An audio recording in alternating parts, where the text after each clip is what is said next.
আল্লাহ পাক রব্বুল আলামিন আমাদেরকে দুনিয়াতে পাঠাইছেন একটা পরীক্ষা। এমন একদিন ছিলাম যে এই দুনিয়াতে আমরা ছিলাম না, ঠিক কিনা কর।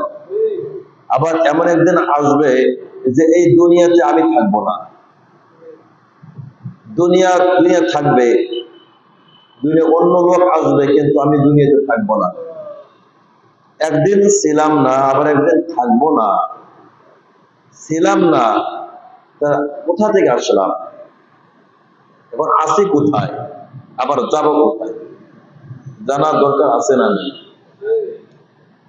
কিয়া কর আয়া হোক, কেন আসিয়াছি, কিয়া কর রাহা হোক, কি করিতেছি, আখরাম জাম কিয়া হো, আমার শেষ পরিণাম কি হবে, তা জানার বোঝার প্রয়োজন আছে কি মনে করেন? আমরা একদিন ছিলাম না, ছিলাম কোথায়? জান্নাতে। আমার পিতা মাতা ছিল কোথায়? জান্নাতে। এখন আছে কোথায়? দুনিয়ায়, পরীক্ষার হলে। আবার যাব কোথায়? জান্নাতে। কর্ম যদি ভালো হয়, আর কর্ম যদি খারাপ হয় যাইতে হবে জাহান্নামে। মুসলমান জাহান্নামে যাবে, এর চাইতে লজ্জা মানে খারাপ দুর্ঘটনা খবর তো আর হতে পারে না। মুসলমান কেন জাহান্নামে যাবে? মুসলমানদের জন্যই তো জান্নাত, ঠিক কিনা বলেন? এই জন্য আমাদের একটু কিছু চিন্তা ফিকির করা দরকার। ভাইর আমার, বন্ধুর আমার, একটু কিছু চেষ্টা করা দরকার। দেখেন, দুনিয়াতে আমরা চেষ্টা করি, আর পরকালে আমরা চেষ্টা করি, কিন্তু দুনিয়ার চেষ্টাকে বেশি করার জন্য দেই। অথচ দুনিয়া হলো একেবারে ক্ষণিকের জন্য জিন্দেগি। ওয়ামা হাযিল হায়াতুদ দুনিয়া ইল্লা লাহবু ওয়া লাইব ওয়া ইন্নাদ দারাল আখিরাতা লাহিয়াল হায়াওয়ান। এখানে হায়াওয়ান শব্দটির মূল ধাতুগত অর্থ হচ্ছে হায়াত, অর্থাৎ জীবন। পার্থিব জীবনকে এখানে আল্লাহ পাক রব্বুল আলামিন পার্থিব জীবনকে কৌতূহলের সাথে তুলনা করেছেন। কৌতূহল নাটক, এর যেমন কোন স্মৃতি নেই, এর দ্বারা তেমন কোন মানুষের স্থায়িত্ব, তেমন কোন সমস্যা সমাধান করতে পারে না। আর দুনিয়াতে এমনি এটা অস্থায়ী কৌতূহলের মতো। বাচ্চারা যেমন চারাবাতি খেলে, পুতুল খেলা খেলে, মাটি দিয়ে পুতুল বানায়, আবার পাতিল বানায়, আবার সন্ধ্যা হয়ে গেলে পানিতে ফেলে দেয়। ওটা স্থিরতে নেই, ওটা স্থির না, কোনো ভিত্তি নেই। আর আমরা এই ক্ষণিকের জন্য 50, 60, 70 বছর জিন্দেগি পেয়ে আমরা পরকালকে হারাইতেছি। আমাদের মতো বোকা ওই ছোট শিশুর মতো, তারা যেরকম করতেছে বোঝে না, আমরাও কিছু বুঝি না, ঠিক কিনা বলেন? এই জন্য মুহতারাম হাজিরিন, আমি আপনাদের সম্মুখে সূরা আনকাবুতের সর্বশেষ আয়াত আমি আপনাদের সম্মুখে তিলাওয়াত করেছি।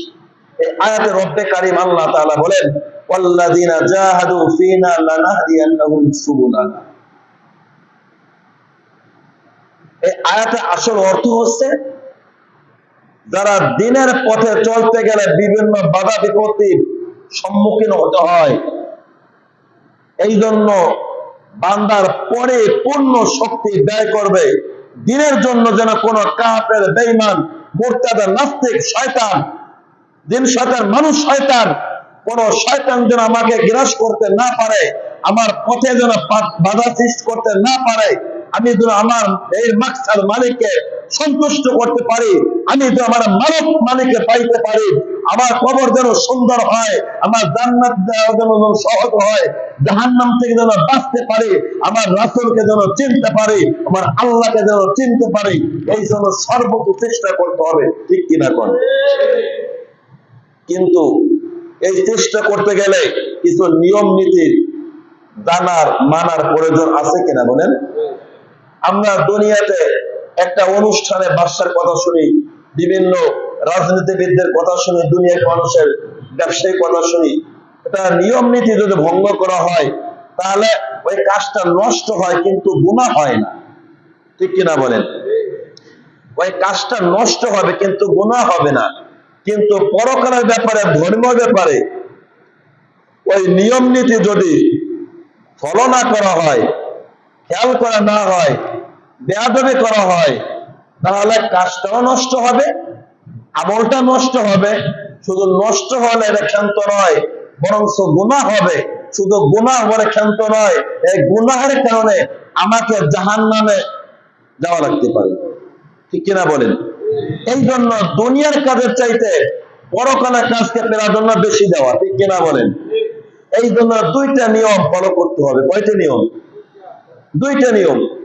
দৈনিক মাহফিল হয়, প্রত্যেক সপ্তাহে জুমার আলোচনা হয়, ইমাম সাহেব মাগরিবের সময় কথা বলা হয় বলে, কিন্তু তুলনামূলক 5 বছর আগে থেকে যে ওয়াজ শুনছি, নামাজের ওয়াজ, পর্দার ওয়াজ, যাকাতের ওয়াজ, হজের ওয়াজ, দাড়ির ওয়াজ, তারপর একই অবস্থা, কোনো পরিবর্তন নাই। তো ওয়াজগুলি গেছে কোথায়? কারণ হলো আমার রাসূল যেটা বলতেছেন, আমার আল্লাহ যেটা বলতেছেন, আমি ওই অনুপাতে হক আদায় করি না। ঠিক কিনা কন?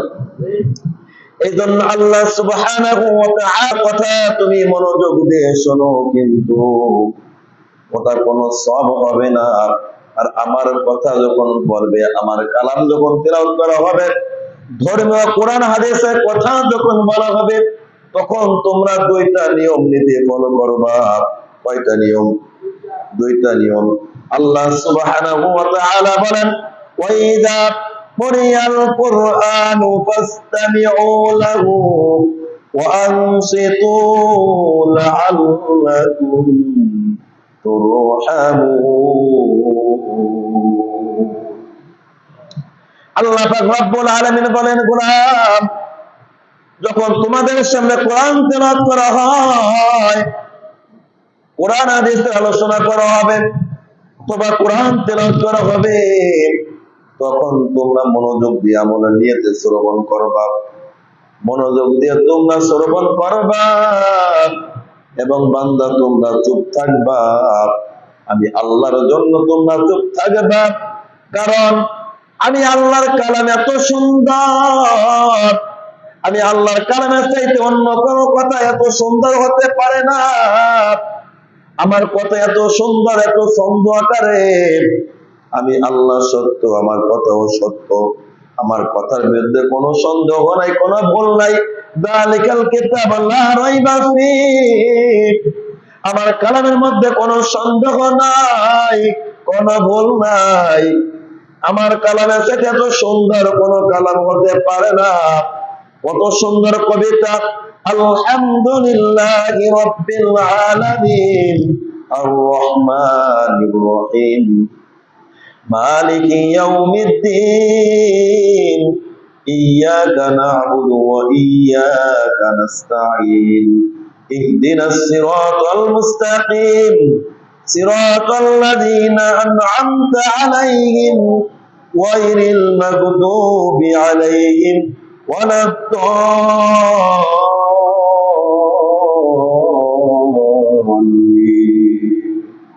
কত সুন্দর মিল!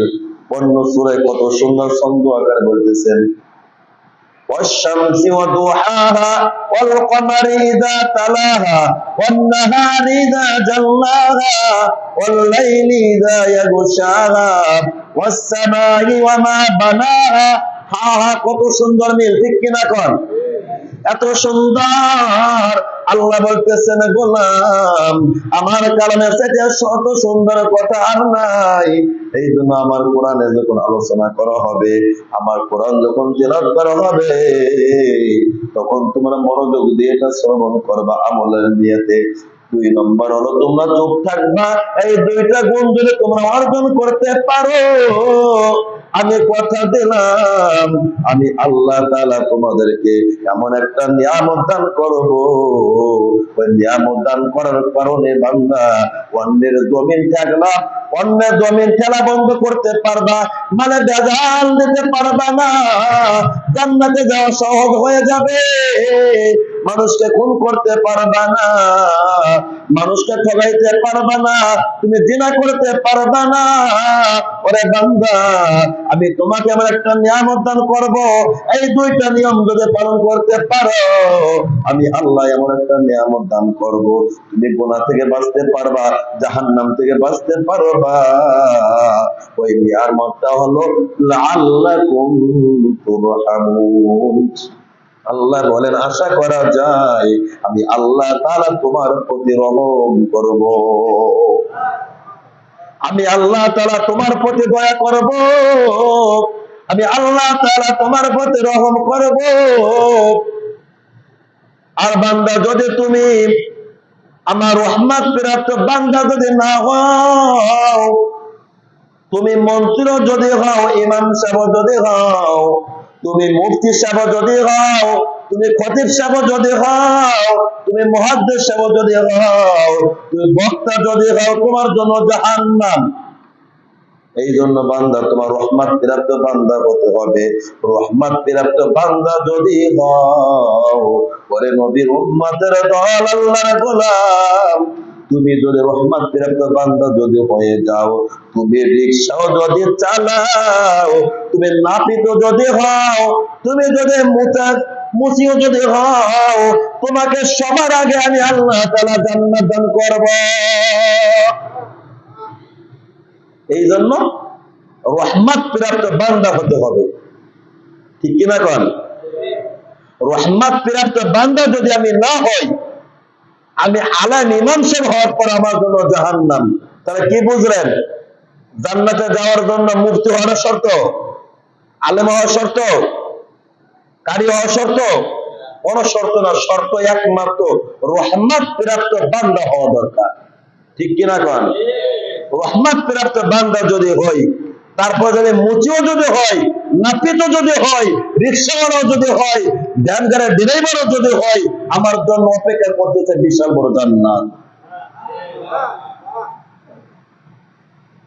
এই জন্য আল্লাহ পাক রব্বুল আলামিন বলেন, গোলাম রহমত প্রাপ্ত বান্দা হওয়ার জন্য চেষ্টা করো, আমি আল্লাহকে পাওয়ার জন্য চেষ্টা করো। দুনিয়াতে মানুষ সারা জীবনে চেষ্টা করে, কেউ বিদেশ যাওয়ার জন্য চেষ্টা করে, বাড়ি ঘরে বিক্রি করে, কপালে বিদেশ হয় না, ঠিক কিনা কোন? অনেকে বারবার ব্যবসা করে, বারবার লস খায়। অনেকে বক্তা হওয়ার জন্য বারবার চেষ্টা করে, বক্তা হতে পারে না। অনেকে ইঞ্জিনিয়ার হওয়ার জন্য, ডাক্তার হওয়ার জন্য চেষ্টা করে, সবাই কিন্তু সাকসেস হয় না। কিন্তু আল্লাহ বলেন, গোলাম আমাকে পাওয়ার জন্য, জান্নাতে যাওয়ার জন্য তুমি 5 মিনিটও যদি চেষ্টা করো, 1 ঘন্টাও যদি চেষ্টা করো, আধা ঘন্টাও যদি চেষ্টা করো, আধা ঘন্টা তোমার লস নাই, 1 মিনিট চেষ্টা করলে 1 মিনিট তোমার লস নাই। সুবহানাল্লাহ বলি। কোন কাফের বেঈমান যে যেখান থেকে আমার আল্লাহকে পাওয়ার জন্য, জান্নাতে যাওয়ার জন্য, কবরে আরামে থাকার জন্য, জাহান্নাম থেকে বাঁচার জন্য কোন কাফেরও যদি চেষ্টা করে, আমি আল্লাহ তাআলা আমার বান্দাকে অবশ্যই অবশ্যই আমার বান্দার জান্নাতের রাস্তা সহজ করে দেব। আল্লাহ রাসূল বলেন, মান সালাকা তরিকান ইয়ালতামিসু ফীহি ইলমান সাহালাল্লাহু লাহু তরিকান ইলাল জান্নাহ। কোন বান্দা যদি জান্নাত পাওয়ার জন্য জান্নাতের দিকে দৌড়ায়, ইলমে দ্বীন শিক্ষা করার জন্য দৌড়ায়, আল্লাহ পাক রব্বুল আলামিন ওই বান্দার জান্নাতের রাস্তাটা সহজ করে দেয়। আল্লাহ যদি সহজ করে, বান্দার কি কোনো কঠিন হবে? ভাইরা আমার, বন্ধুরা আমার, আল্লামা জালালউদ্দিন সুয়ুতী রাহমাতুল্লাহ আলাইহি কাসাসুল কুবরা নামক কিতাবে আল্লাহ রাসূলের সাহাবী সালমান ফারসি রাদিয়াল্লাহু তাআলা আনহু লম্বা একটা হাদিস বর্ণনা করেছেন। তিনি আগে ছিল অগ্নি পূজারক, তার বাড়ি হলো মুলকে ফার্স। এই জন্য সালমান ফারসি বলা হয়, এক বাপের এক সন্তান, টাকা পয়সার অভাব ছিল না, চেহারাটা টকটকে যুবক, চেহারাটা খুবই সুন্দর। বাবা কোনদিন সন্তানকে কঠিন কোন কাজের কথা বলে নাই, আদরের সন্তান, টাকা পয়সার অভাব নাই, কোটি কোটি টাকার মালিক। একদিন কাজের ব্যস্ততার কারণে বাবা সন্তানকে বলল, সন্তান আজকে বাগানটা একটু দেখাশোনা করে রাখবা, আমি আজকে একটু ব্যস্ত আছি, একটা জায়গা যাইতে হবে সন্তান। সালমান ফারসি যুবক সকালবেলা বাবার কথা অনুযায়ী ঘর থেকে বের হয়ে গেছে। পথিমধ্যে একটা গির্জা, মুসলমানের ধর্মীয় ঘরকে বলা হয় মসজিদ, হিন্দুদের ধর্মীয় ঘরকে বলা হয় মন্দির, খ্রিস্টান ধর্মের ধর্মীয় ঘরকে বলা হয় গির্জা।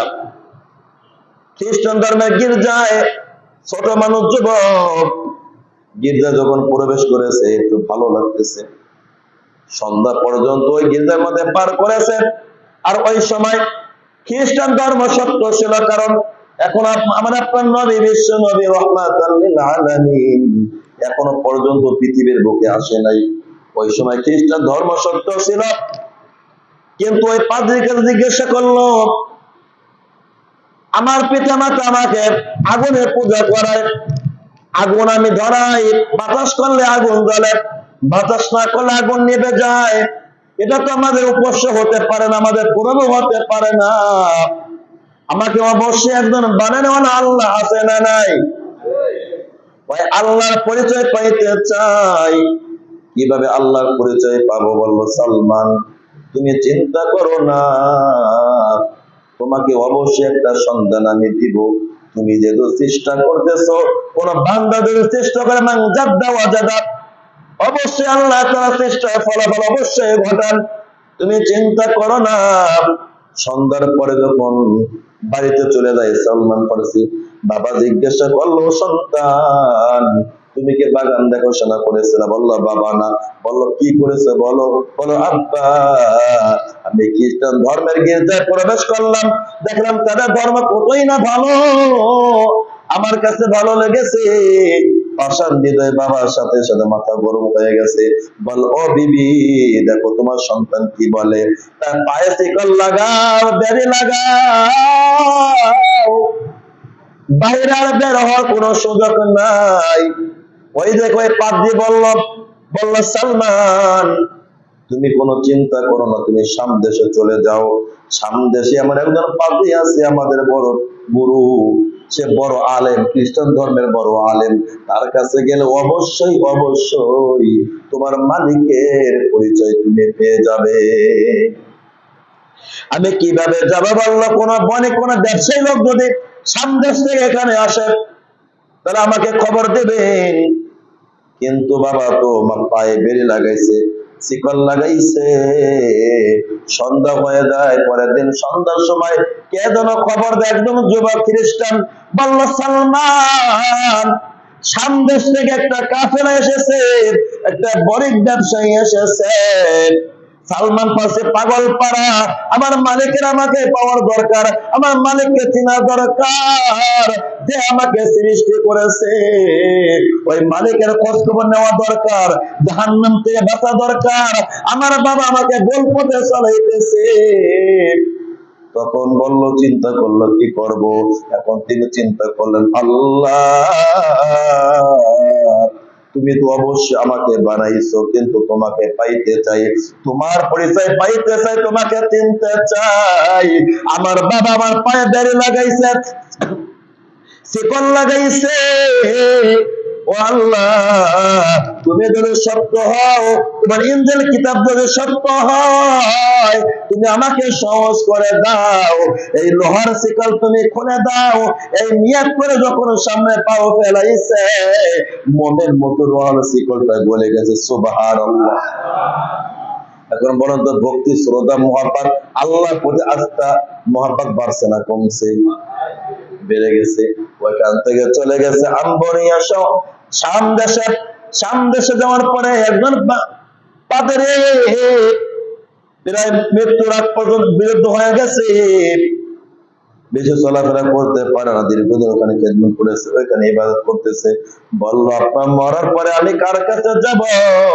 বলো, সালমান তুমি চিন্তা করো না, আমি তোমাকে আম্বরিয়া শহরে, আম্বুরে এলাকায় একজন পাদ্রী আছে, আমার কথা বলবা, তোমার খাবার দাবারের ব্যবস্থা হবে, থাকার ব্যবস্থা হবে, ওইখানে তোমার মালিককে পেয়ে যাইবা।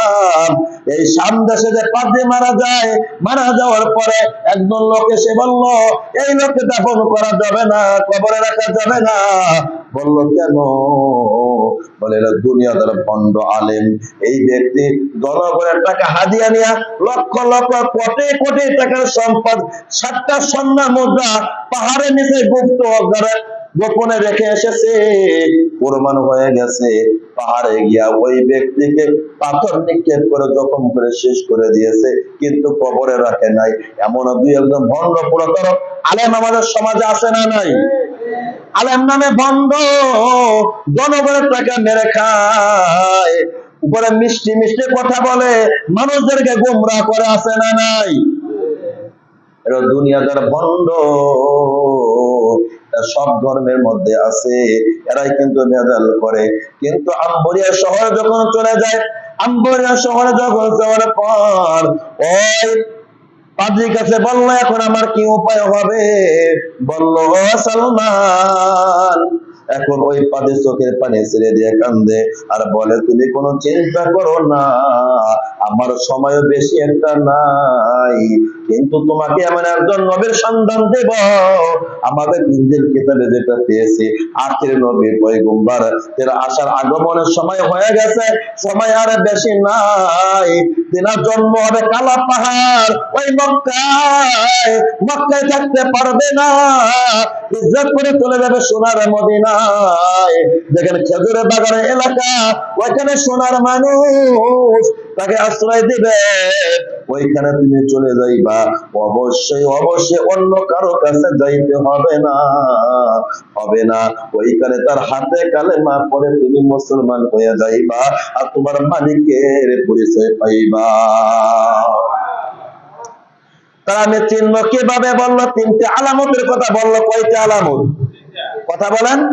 তিনটে আলামতের কথা বললো। এক নম্বর আলামত, তাকে যখন কেউ সদকা দেয়, সদকা হাদিয়া দিলে সদকা নিজে খায় না, কিন্তু বরণ করে, সাহাবায়ে কিরামের মাঝে বন্টন করে দেয়। দুই নম্বর আলামত, কোন ব্যক্তি যদি তাকে হাদিয়া দেয়, হাদিয়া নিজেও খায়, অপরের মাঝে বন্টন করে দেয়। তিন নম্বর আলামত হলো, এই ঘরের পিছনে খতমে নবুয়তের সিল থাকবে, কবুতরের ডিমের মতো, লা ইলাহা ইল্লাল্লাহু মুহাম্মাদুর রাসূলুল্লাহ। খতমে নবুয়তের সিল থাকবে, এই কালেমা লেখা থাকবে। সুবহানাল্লাহ বল। কয়টি আলামত? তিনটি আলামতের কথা যখন বলল, কিন্তু আম্বরিয়া শহর থেকে, শহর যখন ছিল, একটা লোক এসে বলল যে আম্বরিয়া শহরে ওই সালমান ফারসি রাদিয়াল্লাহু তাআলা আনহু যেখানে ছিল, মদিনায় পাঠাবার কথা বলল। একটা লোক এসে বলল, তারা চাচার কাছে এসে বলল, চাচা, আদিয়াল কুবাব বনে কোয়াদা নামের বংশ তারা ধ্বংস হয়ে যাক। বলল, কেন? ওই গোত্রে একজন নবীর আগমন হয়েছে, নাম হলো মুহাম্মদ। নাম কি? নাম হলো মুহাম্মদ। তার কাছে মানুষ দলে দলে বেরতেছে, কালেমা পড়তেছে, মুসলমান হইতেছে। সালমান ফারসি তখন ওইখানে এক জায়গায় গোলাম ছিল, গোলাম থাকার পর কোটিপতি সন্তান, কিন্তু এখন গোলাম। তিনি খেজুর গাছের উপরে ছিল, দ্রুত খেজুর গাছ থেকে নিচে নেমে গেল, বলল, মালিক, আপনি কার নামটা বলেছেন একটু বলেন। বলল, কেন? বলল, মুহাম্মাদের নাম। তো মুহাম্মাদের সঙ্গে তোমার কি সম্পর্ক?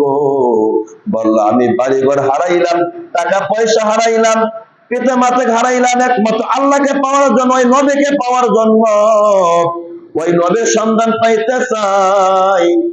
তখন একটা থাপ্পড় দিয়েছে সালমান ফারসির মুখে, রাদিয়াল্লাহু তাআলার মুখে। থাপ্পড় দেওয়ার পরে ওই ভাতিজা চাচাকে এসে বলল, চাচা, আপনি আমাকে সালমানকে আমার কাছে বিক্রি করে দেন অনেক দামে। বলল, আমি তাকে, সালমান ফারসি রাদিয়াল্লাহু তাআলা ওখানে দীর্ঘদিন কাজ করতে করতে অনেক বকরির মালিক হইল, অনেক প্রাণীর মালিক হওয়ার পরে বলল, ভাইরে, তুমি আমাকে মদিনার মধ্যে নিয়ে যাও, আমার যত বকরি আছে সব তোমাকে হাদিয়া দিয়ে দিব, শর্ত তুমি আমাকে মুহাম্মাদের কাছে নিয়ে যাও। কিন্তু ওইখানে তারা কি করলো? গাদ্দারি করেছে। ওইখানে না নিয়ে মাঝখানে এক জায়গায় অন্য একজন মালিকের কাছে বিক্রি করে দিয়েছে বেশি দামে। সালমান ফারসি চেহারা অনেক সুন্দর, কিন্তু তারপরে কোনো ব্যথা নাই, কষ্ট নাই, যে আল্লাহ, আমি তো তোমাকে পাওয়ার জন্য কোটিপতি সন্তান থেকে এখন বক্তি কি হয়ে গেলাম, গোলাম হয়ে গেলাম, তবু তোমাকে পাইতে চাই, তোমার বন্ধু পরিচয় পাইতে চাই। সুবহানাল্লাহ। সর্বশেষ যখন সন্ধান পাইল যে বাদিয়াল গরকাত নামক একটা স্থান, ওইখানে আল্লাহ রাসূল সাল্লাল্লাহু আলাইহি ওয়াসাল্লাম অবস্থান করতেছে। ওই যে সর্বপ্রথম মদিনা, আল্লাহ মক্কা থেকে মদিনা যখন দুবার আনসারী রাদিয়াল্লাহু আবু আইয়ুব আনসারী রাদিয়াল্লাহু তাআলা বাড়িতে আল্লাহ রাসূল অবস্থান করতেছে, এই খবর পেয়ে ওইখানে পরে গেলেন। কিন্তু সর্বপ্রথম সালমান ফারসি রাদিয়াল্লাহু তাআলা প্রমাণ করবেন যে তিনটি আলামতের কথা। কয়টি আলামত মনে আছে? এক নম্বর আলামত কি? তাকে যদি কেউ সদকা দেয় গ্রহণ করবে কিন্তু নিজে খাবে না। দুই নম্বর আলামত কি? হাদিয়া দিলে গ্রহণ করবে, নিজেও খাবে। তিন নম্বর আলামত কি? খতমে নবুয়তের সিল থাকবে পিঠে, ঘাড়ের পিছনে। এত সুন্দর চেহারা দেখে মনটা জুড়িয়ে যায়। আল্লাহ রাসূলের দেখা মাত্র কিছু সদকা হাদিয়া দিলেন। সদকা ইয়া রাসূলুল্লাহ লাকা সদকা, আপনার জন্য সদকা। আল্লাহ রাসূল গ্রহণ করলেন কিন্তু নিজে খাইলেন না, সাহাবায়ে কেরামের মধ্যে বন্টন করে দিলেন। এক নম্বর আলামত। দ্বিতীয় নম্বর আলামত, কিছু খেজুর এনে দ্বিতীয় দিন আল্লাহ রাসূলকে কাছে বললেন, আল্লাহ রাসূল হাদিয়া আপনার জন্য, লাকাল হাদিয়া, আপনার জন্য এটা হাদিয়া। হাদিয়া দেওয়া সুন্নাত, দেওয়া সুন্নাত। আল্লাহ রাসূল নিজে খাইলেন, সাহাবায়ে কেরামের মধ্যে এটাও বন্টন করে দিলেন। সুবহানাল্লাহ। তিন নম্বর আলামত কিভাবে হয়? বাদিয়াল গারকাত নামে একটা কবরস্থান আছে মদিনায়। মদিনা নববীর পাশে বাদিয়াল গারকাত নামে একটা কবরস্থান আছে। আল্লাহ রাসূল একজন সাহাবী ইন্তেকাল হয়ে যায় ওই দিন। আল্লাহ রাসূল একটা চাদর পরিহিত অবস্থায় ওই সাহাবায়ে কেরামকে কবর রাখবেন, কাফন দাফন যা কিছু করা দরকার কবর রাখবেন। কিন্তু কিভাবে দেখবেন? যেহেতু আল্লাহ রাসূল চাদর পরিহিত অবস্থায়, কিভাবে মহরটা দেখবেন? কিন্তু মনে হচ্ছে যে আল্লাহ তাআলাই নিজে তিনার বন্ধুকে বলতেছে, বন্ধু আপনার চাদরটা একটু ফেলে দেন। সালমান ফারসি পিছন থেকে ঘুরতেছে, আর পাগল পাড়া কিভাবে দেখবো, কিভাবে প্রমাণ করবো যে ইনি শেষ নবী? সুবহানাল্লাহ। অটোমেটিক মনে হচ্ছে আল্লাহ নিজে বলতেছেন। আল্লাহ রাসূল হঠাৎ করে চাদরটা নিজে ফেলে দিচ্ছেন। দেখার পরে সালমান ফারসি ওই নবুয়তের যে সিলমোহরটা দেখার সাথে সাথে সালমান ফারসি আল্লাহ রাসূলের পিঠের উপর পড়ছেন, ওই সিলমোহরের উপর চুমু খাইতেছেন। সুবহানাল্লাহ বলি। চুমু খাওয়ার পর এখন হাউমাউ করে কাঁপতেছে, মানে হাউমাউ চিৎকার মেরে কাঁপতেছে। সালমান ফারসি আল্লাহ রাসূল বললেন, সালমান তোমার মনে এত ব্যথা কেন? কি দুঃখ তুমি আমাকে খুলে বলো। বলল, নবীজি এখন আমার বয়স 180 বছর। কয় বছর বলেন? 180 বছর বয়স এখন আমার। আমি জীবনে অনেক পাদ্রীর কাছে গেছি, একমাত্র আমার মালিককে পাওয়ার জন্য। আমি কোটিপতির সন্তান, টাকা পয়সার অভাব নাই, বাড়ি গাড়ির অভাব নাই, কিন্তু একটাই অভাব, আমার মালিক থেকে আমি অনেক দূরে। আমার মালিককে চেনার জন্য, আল্লাহকে চেনার জন্য, জাহান্নাম থেকে বাঁচার জন্য আমি চিন্তা করলাম যে আমাকে অবশ্যই একজন আমার বানের ওয়ালা মালিক একজন আছে। আমার পিতা মাতা করতো অগ্নি পূজারী, আগুনের পূজা করে। আমি নিজে বাতাস করতাম, বাতাস না করে আগুন নিভে যাইতো, সে বা পড়বো হয় কিভাবে? ঠিক কিনা কোন? তখন তো আমি চিন্তা করলাম এটা তো আমার মালিক হতে পারে না, আমার পর্ব হতে পারে না। আমার মালিক একজন, অবশ্যই একজন বানানে একজন আছে, সে মালিকের পাওয়া দরকার। এই জন্য আমি যৌবন কালে আমি বাড়িঘর হারাইছি, বাড়িঘর ছাড়ছি, এখন বয়স 180 বছর। অপর বিজয়ী একমাত্র এই মাত্র আপনার সন্ধান পাইলাম, বলি না সুবহানাল্লাহ। আল্লাহ রাসূল সাল্লাল্লাহু আলাইহি ওয়াসাল্লাম সালমানকে বলল, সালমান তুমি কিভাবে এত কুরবানি কিভাবে করলা? আমার সাহাবায়ে কেরামের কাছে একটা বর্ণনা দাও। সাহাবায়ে কেরামের সামনে যখন বর্ণনা দিল দীর্ঘ বছরের ঘটনা, সাহাবায়ে কেরাম চোখের পানি রাখতে পারে না, আল্লাহ রাসূলের চোখের পানি রাখতে পারে না। এখন আল্লাহ রাসূল ডাক দিয়ে বললেন, সালমান বিদআতুম মিন আহলিহি, ওরে সালমান বাড়িঘর হারাইছো, পিতা মাতা হারাইছো, আজকে থেকে তুমি আমার পরিবারের একজন সদস্য। সুবহানাল্লাহ বলি। আর কোনো চিন্তা করো না। এবার সালমান ফারসি কান্না আরো বেড়ে গেছে। আল্লাহ রাসূল জিজ্ঞাসা করে, সালমান তুমি কাঁদো কেন? বললেন নবীজি, আমি আমার একজন পরিবারের সন্তান ছিলাম, আমার পিতা মাতা জাহান্নামী, আমার মা ছিল মুশরিক, আমার বাবা ছিল মুশরিক, আমার দাদা দাদি ছিল মুশরিক। আমি আল্লাহকে পাওয়ার জন্য চেষ্টা করেছি, কিন্তু এখন আপনি আমাকে বলতেছেন সালমান বিদআতুম মিন আহলিহি, সালমান আমার পরিবারের একজন সদস্য, আপনার পরিবার সর্বশেষ নবী আখির নবীর পরিবার হিসেবে আপনি আমাকে ঘোষণা করেছেন। আমার এর চাইতে আনন্দের দিন আর নাই গো নবীজি, এত সুসংবাদ আমার আর হতে পারে না। এই জন্য আমি চোখের পানি রাখতে পারলাম না। আমার চোখের পানি কোনো কষ্টের কান্না নয়, আজকে আমার চোখের পানি হলো আনন্দের কান্না, ঠিক কিনা বলেন? মানুষ 10টি কারণে কান্দে, এর মধ্যে একটা হলো মাওলার কান্না, আনন্দের কান্না, দেখাবার জন্য নিশা অবস্থায়, পাগলামির কারণে বিভিন্ন কান্না আছে, নাটকের কারণে 10 প্রকার কান্না আছে। আজকের কান্না গো নবী আমার খুব আনন্দের কান্না। আপনি আমাকে বলতেছেন সালমানু বিদআতুম মিন আহলিহি, ওরে বাবা কি বুঝলেন? কোন কাফেরও যদি আল্লাহকে পাওয়ার জন্য চেষ্টা করে, কোন বেঈমানও যদি আল্লাহকে পাওয়ার জন্য চেষ্টা করে, যে যেখান থেকে হোক, বাংলাদেশ, পাকিস্তান আর লন্ডন, জাপান নাই, যে যেখান থেকে আল্লাহকে পাওয়ার জন্য চেষ্টা করবে, 5 মিনিট যদি চেষ্টা করে, 5 মিনিট চেষ্টা করার কারণে কোনো লস নাই, লস নাই, কোনো লস নাই। ওই 5 মিনিটের জন্য অবশ্যই আছে শুধু সফলতার সফলতা। এই সফলতার দায়িত্ব অন্য কারো হাতে না, ওই সফলতার দায়িত্ব নিয়েছেন একমাত্র আমার আল্লাহ। চিৎকার মেরে বলেন ঠিক কিনা? এই জন্য আমরা চেষ্টা করব, দুনিয়ার পিছনে তো চেষ্টা করতেছি, কিন্তু কোরআন হাদিস শেখার জন্য, আল্লাহকে পাওয়ার জন্য, ধর্মের মাসলা মাসাল জানার জন্য চেষ্টা করা দরকার। আপনি যতটুকু চেষ্টা করবেন, যতটুকু পারিতে নামবেন, অতটুকু ভেজবেন, ঠিক কিনা কন? আপনি যতটুকু চেষ্টা করবেন, আমার আল্লাহ তাআলা ওই পরিমাণ সফলতা আল্লাহ তাআলা আপনাকে দান করবে। এই জন্য আল্লাহ তাআলা বলতেছেন, গোলাম আমাকে পাওয়ার জন্য, আমাকে নষ্ট থাকার জন্য, জান্নাতে যাওয়ার জন্য, জাহান্নাম থেকে পাওয়ার জন্য, জাহান্নাম থেকে বাঁচার জন্য, কবরে সুখ শান্তি পাওয়ার জন্য যদি চেষ্টা করো, ওয়াল্লাযিনা জাহাদু ফিনা লানাহদিয়ান্নাহুম সুবুলানা ওয়া ইন্নাল্লাহা লামাআল মুহসিনিন। আল্লাহু আকবার। সুবুলানা, সাবিল শব্দটা রাস্তা, সুবুল মানে বহু রাস্তা, একটা না হাজার হাজার রাস্তা খুলে দিবেন কে? কথা বলে না কে?